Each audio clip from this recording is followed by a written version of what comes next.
Startuprad.io, your podcast and YouTube blog covering the German startup scene with news, interviews, and live events. Hello and welcome everybody. This is Joe from Startuprad.io, your startup podcast and YouTube blog from the German-speaking area, Germany, Austria, and Switzerland, as well as the founder of the world's tech entrepreneurship radio called Startup.radio. Today we have another interview in our series with Invest in Hessen, of course, sponsored by Invest in Hessen. And I would like to welcome a guest back again. Hey, Raphael, how you doing? Hi, Joe. Yeah, I'm fine. All good. That is great. Actually, we just talked before the recording. You have been in our interview and we published the interview. Of course, we will link it down here in the show notes.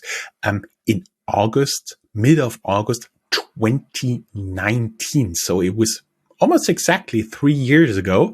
And That's you true. guys are still going strong. Congratulations for that. And today we are talking because you guys announced earlier this year that you raised a 5.5 million Series A funding.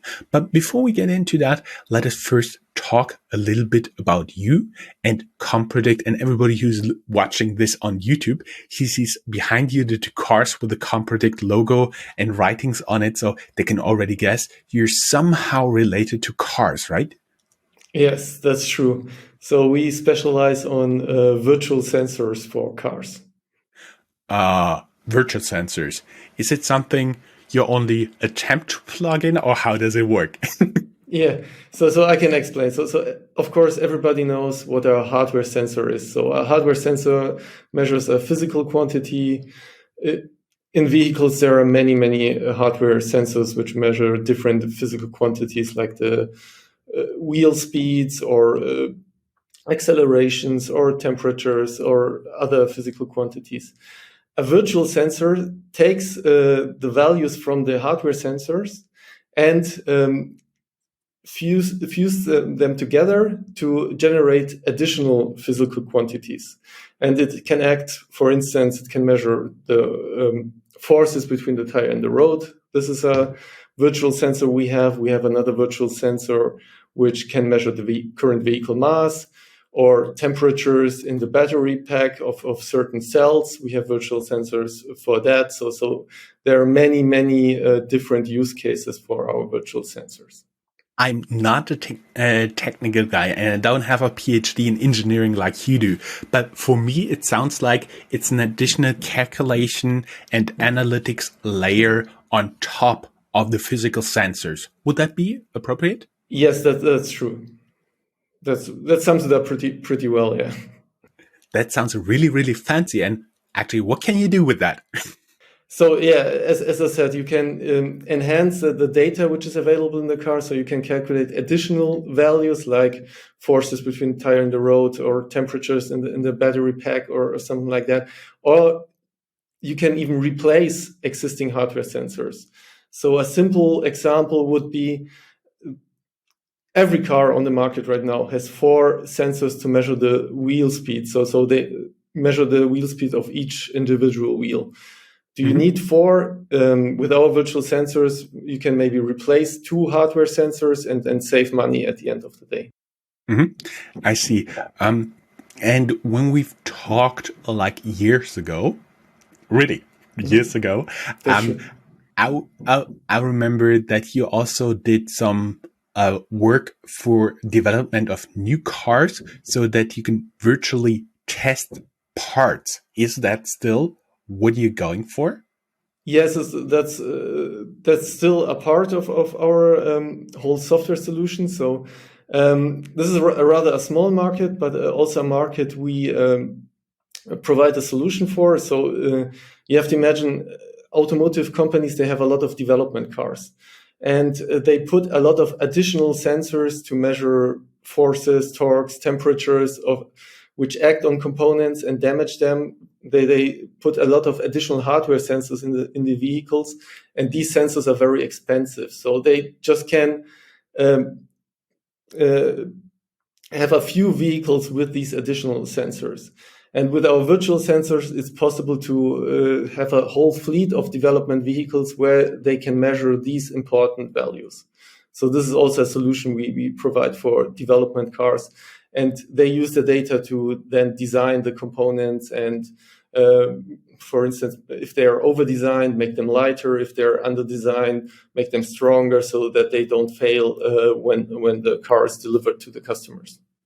That sounds very much like you're very early in the lifespan of a new car model, meaning in the development. Are you really put into the serial production of cars? Yes. So for us, the development and the serial production of vehicles are very much connected. So during the development phase, there is a lot of interesting data for us to train our virtual sensors. So we use a lot of data from the development phase of the vehicles to train our virtual sensors. And then we can easily deploy our virtual sensors into series production cars. This has also to do with our new investor, BlackBerry. Maybe I can talk about that a little bit. So in our recent funding round, which was around 2 months ago, we have 2 new investors. For once, a financial investor, a VC, Vector Partners, and a strategic investor, which is BlackBerry. I guess everybody knows BlackBerry from the smartphones which they used to produce 10 years ago, or even longer ago. They don't do it anymore. What they do now is they have QNX, which is a real-time operating system which runs in vehicles. And they also have the Ivy platform, which is a platform for vehicle data, where you can easily access vehicle data in the cloud. And it's also easy to embed software modules into vehicles. And this is what we do for the virtual sensors. So once we have trained our virtual sensors with the development vehicles, for instance, we can easily, through the Ivy platform, deploy them into a lot of series production vehicles, which can run BlackBerry QNX, but can also run other operating systems like automotive-grade Linux. Mm-hmm. You've been already going into the most recent investment round, but since we talked, you actually did an extension of a seed round and the Series A. Can you talk a little bit about that before we dive a little bit into how it was during the current market conditions to go out and do some fundraising? Yes, of course. So we were, I would say it's a combination of luck and skill, of course. So we closed our extension of the seed round in March 2020. So when COVID hit and everything, so the market conditions at this time in March 2020 were challenging as well. So it speaks quite well about us that we were able to close that extension of the seed round. Michelin was our lead investor, so the tire manufacturer Michelin was our lead investor there. We of course work together on tire topics with them.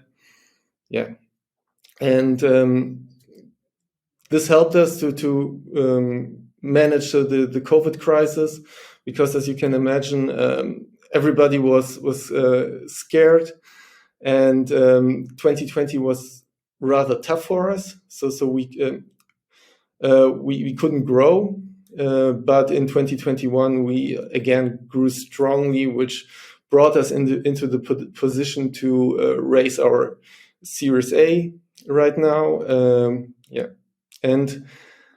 The market conditions are tougher than they were mid of 2021. Of course, everybody knows that.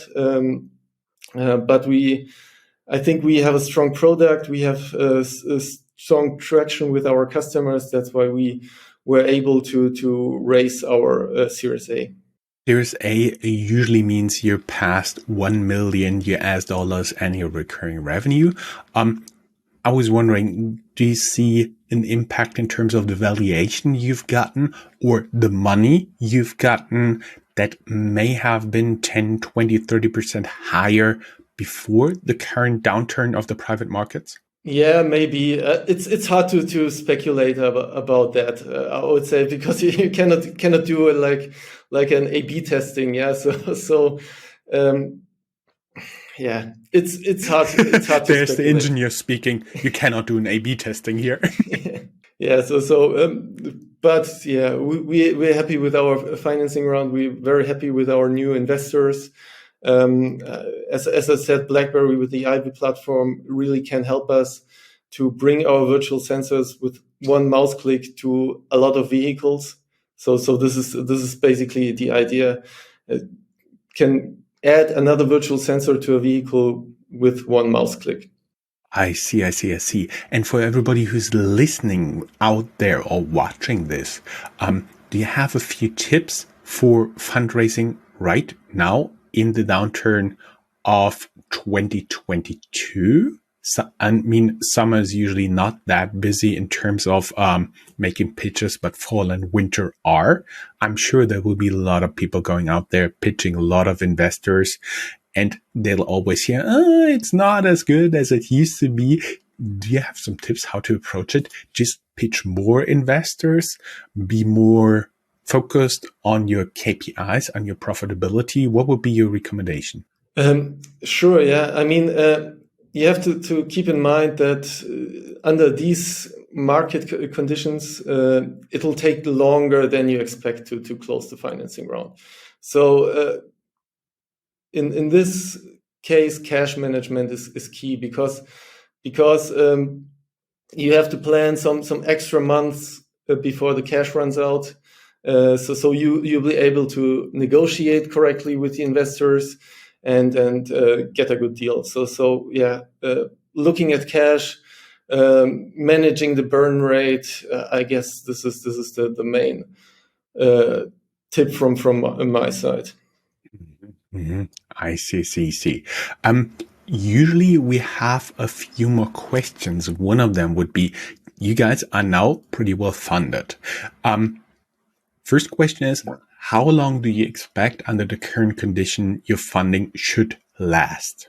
So we always plan with that the funding lasts around 2 years. So yeah, in this year and the next year, we want to grow strongly, develop our product, take the next steps there, and yeah, we always plan that the funding should last at least 2 years, and then depending on the current market conditions, we manage our cash burn so that we can comfortably negotiate with investors and talk to investors. And of course, the second usual question is, you just fundraised. Are you currently hiring? Yes, of course. Yeah. So we are around 30 people right now. We will hire at least 5 to 10 more people till the end of the year. So yeah, we want to grow our team strongly. We have a lot of open positions. Yeah, do check our LinkedIn out. Do check out our homepage. There are a lot of open positions. Yeah, and we looking for strong team members. Down here in the show notes, your website where you can find the career page. One more question, because we do have a very international audience in the first half of 2022. We've been heard in over 100 countries. Will you also be open to completely remote jobs?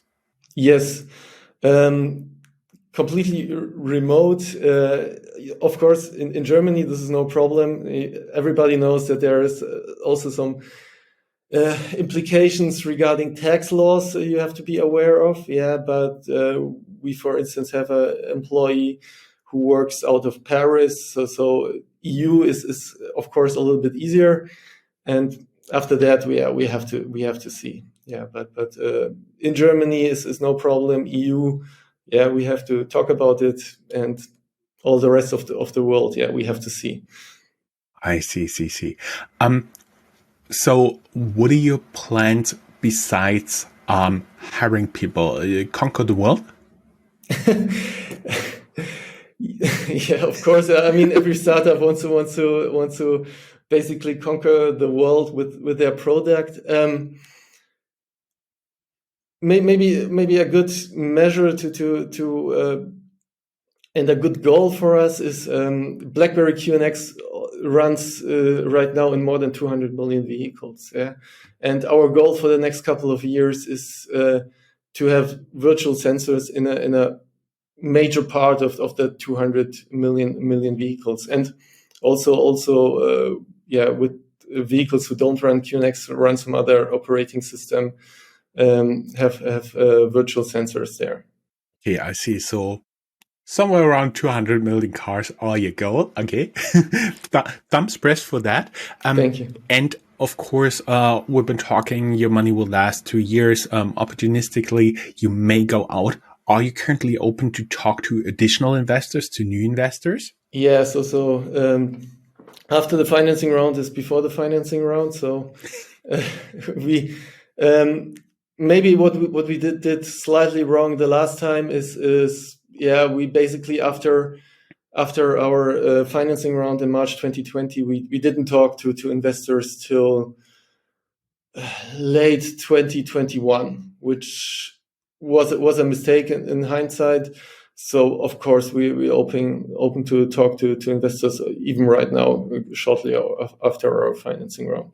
Another very good repeating recommendation: always talk to investors, stay in touch with them. Don't let the conversation die down, because you will regret it when you're next time in fundraising mode.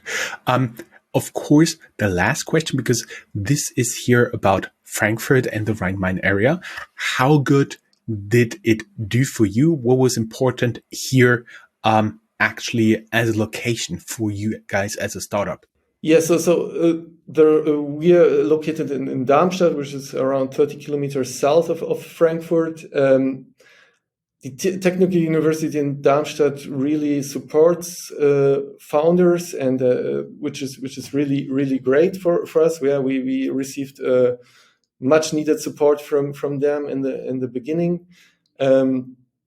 Also, it's great for us. We hired a lot of people directly out of the TU Darmstadt. So we have done some master thesis, and then hired people who have wrote that master thesis.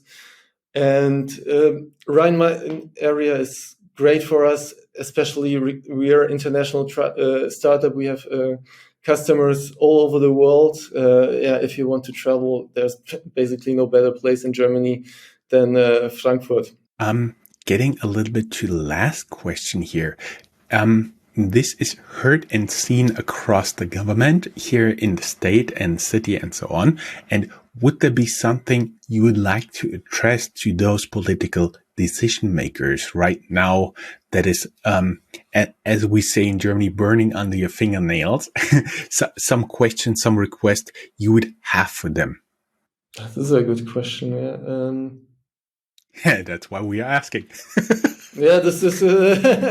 I have to think about it. Yeah, of course, there can always be more support. There also regulation regarding virtual stock option programs for employees. I guess this is still too complicated. So this is a big topic which should be addressed and made easier, because for a startup which grows strongly, it is really strategically important to have employees participate in the success. And right now, this is kind of hard regarding all the regulations that exist. Mm-hmm.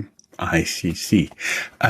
Raphael, thank you very much. It was a pleasure. This time it was a little bit shorter, but it was more or less an update on the other interview. And if you throw both of them together, I do believe you get an interview of something like close to an hour, which should be more than sufficient to learn about COMPREDICT and you guys. Congratulations to your fundraising again, and hopefully hear you back in 2 years when we talk about your Series B fundraising. Yeah, that would be great. Yeah, it was a pleasure talking to you, Joe. Thank you to Invest in Hessen for sponsoring this interview. Be back pretty soon with another interview. Thank you guys. Bye bye. Thank you. Bye bye.